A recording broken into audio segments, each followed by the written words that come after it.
அஸ்ஸலாமு அலைக்கும் வரஹ்மத்துல்லாஹி வபரகாத்துஹு. ஃப்ரெண்ட்ஸ், நம்ம மூசா அலைஹிஸ்ஸலாம் வாழ்க்கை வரலாற்றை பற்றி பார்த்துட்டு இருந்தோம். அதோட கண்டினியூஷன் பார்க்கலாம்.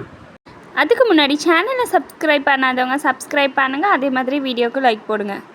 இஸ்ரவேலர்களின் தரமற்ற போக்கு. நாடோடிகளாக திரிந்த இஸ்ரவேலர்களுக்கு அல்லாஹ் மண்ணும் மற்றும் சல்வா ஆகிய தூய்மையான கனி போட்டும் உணவை எளிதாக அருளினான். ஆனால் அவர்களோ அதில் சலிப்படைந்து கீரை போன்ற மலிவான உணவு வகைகளை கேட்டனர். இதை பற்றி அல்லாஹ் தன் திருமறையில் 2வது அத்தியாயத்தில் 61வது வசனத்தில் கூறுகிறான், மூசாவே, ஒரே வகையான உணவை சகித்து கொள்ளவே மாட்டோம். எனவே எங்களுக்காக உமது இறைவனிடம் பிரார்த்தனை செய்வீராக.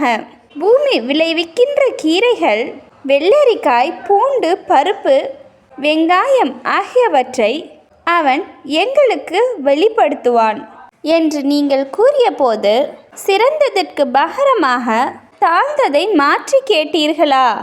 ஏதோ ஒரு நகரத்தில் தங்கிவிடுங்கள், நீங்கள் கேட்டது உங்களுக்கு உண்டு என்று அவர் கூறினார். அவர்களுக்கு இழிவு, வறுமை விதிக்கப்பட்டன. அல்லாஹ்வின் கோபத்திற்கு ஆளானார்கள். அல்லாஹ்வின் வசனங்களை மறுப்போராக அவர்கள் இருந்ததும் நியாயமின்றி நபிமார்களை கொன்றதுமே இதற்கு காரணம். மேலும் பாவம் செய்து வரம்பு மீறியதும் இதற்கு காரணம். உடன்படிக்கை. இஸ்ரவேலர்களிடம் அல்லாஹ் சில உறுதிமொழிகளையும் உடன்படிக்கைகளையும் வாங்கியிருந்தான். இணை துணையற்ற அல்லாஹ் ஒருவனை மட்டுமே அவர்கள் அல்லாஹ்வாக ஏற்க வேண்டும், இறை தூதர்களை பின்பற்றி நடக்க வேண்டும் என்பது அந்த உறுதிமொழியாகும்.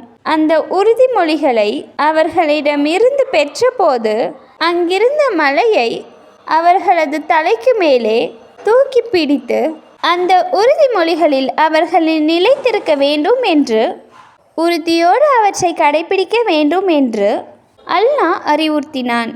இதை இஸ்ரவேலர்களுக்கு அல்லாஹ் நினைவுபடுத்துகிறார். இதை பற்றி அல்லாஹ் தன் திருமறையில் 2வது அத்தியாயத்தில் 63-64 வசனத்தில் கூறுகிறான், உங்களுக்கு நாம் வழங்கிய வேதத்தை பலமாக பிடித்து கொண்டு அதில் உள்ளதை சிந்தியுங்கள், அப்போது நீங்கள் நம்மை அஞ்சுவீர்கள் என்று துர்மலையை உங்களுக்கு மேல் உயர்த்தி உங்களிடம் நாம் உடன்படிக்கையை எடுத்ததை எண்ணி பாருங்கள்.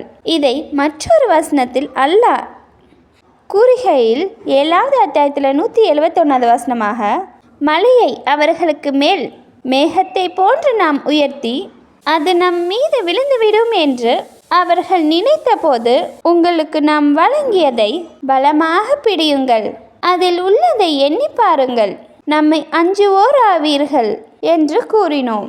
இவ்வாறாக யூதர்கள் செய்த தவறு, வாக்குறுதிக்கு அவர்கள் மாறு செய்தது, உச்சகட்டமாக அவர்களது தலைக்கு மேலே துர்மலையை தூக்கி பிடிக்கும் வரை வாக்குறுதியை அவர்கள் அலட்சியப்படுத்தியதும் ஆகியவற்றை அல்லாஹ் பட்டியலிடுகிறான்.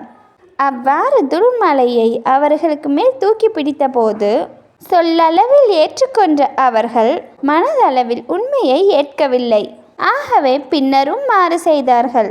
இதை பற்றியும் அல்லாஹ் தன் திருமறையில் 2வது அத்தியாயத்தில் 93வது வசனமாக கூறுகிறான், உங்களிடம் நாம் உடன்படிக்கையை எடுத்ததை எண்ணி பாருங்கள், துர்மலையை உங்களுக்கு மேல் உயர்த்தினோம், உங்களுக்கு நாம் வழங்கியதை பலமாக பிடித்து கொள்ளுங்கள், செவி மாடுங்கள் என கூறினோம், செவியுற்றோம், மாறு செய்தோம் என்று அவர்கள் கூறினர். நம்மை மறுத்ததால் காளை கன்றின் பக்தி ஊட்டப்பட்டது.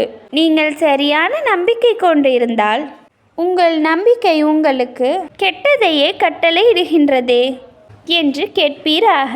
இந்த வசனத்தை பற்றி இப்னு அப்பாஸ் ரலியல்லாஹு அவர்கள் விளக்கம் கூறியிருப்பதாவது, நபி மூசா அலைஹிஸ்ஸலாம் அவர்கள் அல்லாஹ்விடமிருந்து தௌஹத் வேதத்தை பெற்றுக்கொண்டு இஸ்ரவேலர்களிடம் திரும்பினார்கள். இஸ்ரவேலர்கள் காளை கன்றை வழிபட்டதால் கடும் கோபமுற்ற மூசா அலைஹிஸ்ஸலாம் அவர்கள் தௌரத் பலகையை தூக்கி எறிந்தார்கள். கோபம் தணிந்த மூசா அலைஹிஸ்ஸலாம் அவர்கள் தௌரத் பலகைகளை கையில் எடுத்துக்கொண்டு அந்த மக்களுடன் புனித பூமியை ஜெருசலம் நோக்கி சென்றார்கள்.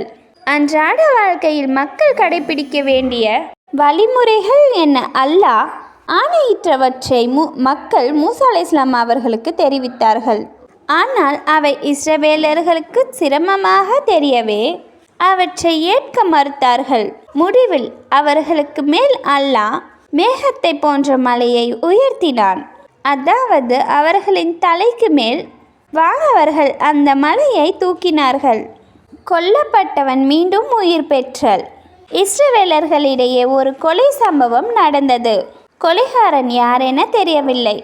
ஒரு பசுவின் மூலம் வழக்கத்திற்கு மாறாக கொலையாளி யார் என்பதை அல்லாஹ் வெளிப்படுத்தினான்.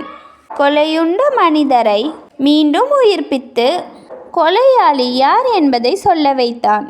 கொலையாளியை கண்டறிய ஒரு பசுவை அறுக்குமாறு இஸ்ரவேலர்களுக்கு அல்லாஹ் கட்டளையிட்டிருக்க அவர்கள் அந்த பசு குறித்து இறை தூதரிடம் கேள்விக்கு மேல் கேள்வி கேட்டு நச்சரித்தார்கள். இவ்வாறு அவர்கள் தமக்கு தாமே நெருக்கடியை வரவழைத்து கொண்டதால் அல்லாவும் அவர்களை நெருக்கடிகளுக்கு உள்ளாக்கினார். அவர்கள் மட்டும் ஏதோ ஒரு பசுவை அறுத்திருந்தால் பிரச்சனை தீர்ந்திருக்கும். ஆனால் அவர்களோ கடுமையாக்கி கொண்டார்கள். அல்லாவும் கடுமையாக்கினான். இதை பற்றி அல்லாஹ் தன் திருமறையில் 2வது அத்தியாயத்தில் 67 to 73வது வசனத்தில் கூறுகையில், ஒரு மாட்டை நீங்கள் அறுக்கும்படி நிச்சயமாக அல்லாஹ் உங்களுக்கு கட்டளை இட்டிருக்கிறான் என மூசா தம் சமுதாயத்தார்களுக்கு கூறியதற்கு அவர்கள், மூசாவே, நீங்கள் எங்களை பரிகாசம் செய்கிறீர்களா என்றார்கள். அதற்கு, நான் பரிகாசம் செய்யும் அறிவீனனாக ஆவதை விட்டு அல்லாவிடத்தில் பாதுகாப்பு தேடுகிறேன் என்றார். அந்த மாட்டின் வயது என்னவென்று எங்களுக்கு அறிவிக்கும்படி உங்கள் இறைவனை கேளுங்கள் என்றார்கள். அதற்கு மூசா, நிச்சயமாக அது கிழடும் அல்ல, இளங்கன்றும் அல்ல, மத்திய பருவத்தில் உள்ள ஒரு மாடு என அவன் கூறினான் என கூறி, உங்களுக்கு இடப்பட்ட கட்டளையை நீங்கள் நிறைவேற்றுங்கள் என்றார். அதற்கு அவர்கள், அதன் நிறம் என்னவென்று அறிவிக்கும்படி நீங்கள் உங்களுடைய இறைவனை கேளுங்கள் என்றார்கள். அதற்கு மூசா, அது பார்ப்பவர் மனதை கவரக்கூடிய களப்பற்ற மஞ்சள் நிறமான மாடு என அவன் கூறினான் என்றார். அதற்கு அவர்கள், அந்த மாடு எங்களை சந்தேகத்திற்குள்ளாக்குகின்றது, அது எது என எங்களுக்கு விவரிக்கும்படி உங்களுடைய இறைவனிடம் நீங்கள் கேளுங்கள். அல்லாஹ் நாடினால் இனி நிச்சயமாக நாங்கள் இந்த விஷயத்தில் நேர்வழி பெற்றுவிடுவோம் என்று கூறினார்கள். அதற்கு மூசா, நிச்சயமாக அது பூமியின் உளவடிப்பதற்கும் பயிருக்கும் தண்ணீர் இறைப்பதற்கும் பயன்படுத்தப்படாத யாதொரு வடிவமும் இல்லாததாமான ஒரு மாடு என அவன் கூறினான் என்றார். அதற்கு அவர்கள், இப்பொழுது தான் நீங்கள் சரியான விவரம் கொண்டு வந்தீர்கள் என்று கூறிய பின்னும் அவர்கள் அறுக்க மனமின்றியே அதை அறுத்தார்கள். நீங்கள் ஒருவனை கொலை செய்துவிட்டு தப்பித்து கொள்ள அதை பற்றி நீங்கள் தர்க்கித்து கொண்டிருந்த சமயத்தில் அந்த மாட்டை அறுக்கும்படி கட்டளையிட்டு கொலை விஷயத்தில் நீங்கள் மறைத்து வைத்திருந்ததை அல்லாஹ் வெளியாக்கினான். ஆகவே அவர்களை நோக்கி, நீங்கள் அதை அறுத்து அதில் ஒரு பாகத்தை கொண்டு கொலையுண்ட அவனை அடியுங்கள் என நாம் கூறினோம். அவ்வாறு அடித்தவுடன் இறந்தவன் உயிர் பெற்று எழுந்தான். கொலையாளியை அறிவித்தான். அவன் உயிர் பெற்றது போல் இவ்வாறே இறந்தவர்களை அல்லாஹ் உயிர்ப்பிப்பான். மேலும் நீங்கள் அறிந்து கொள்வதற்காக அவன் தன்னுடைய ஆற்றலை அறிவிக்கக்கூடிய அத்தாட்சிகளை உங்களுக்கு காட்டுகிறான். ஃப்ரெண்ட்ஸ், இதோட கண்டினியூஷன் நம்ம நெக்ஸ்ட் பார்ட்டில் பார்க்கலாம்.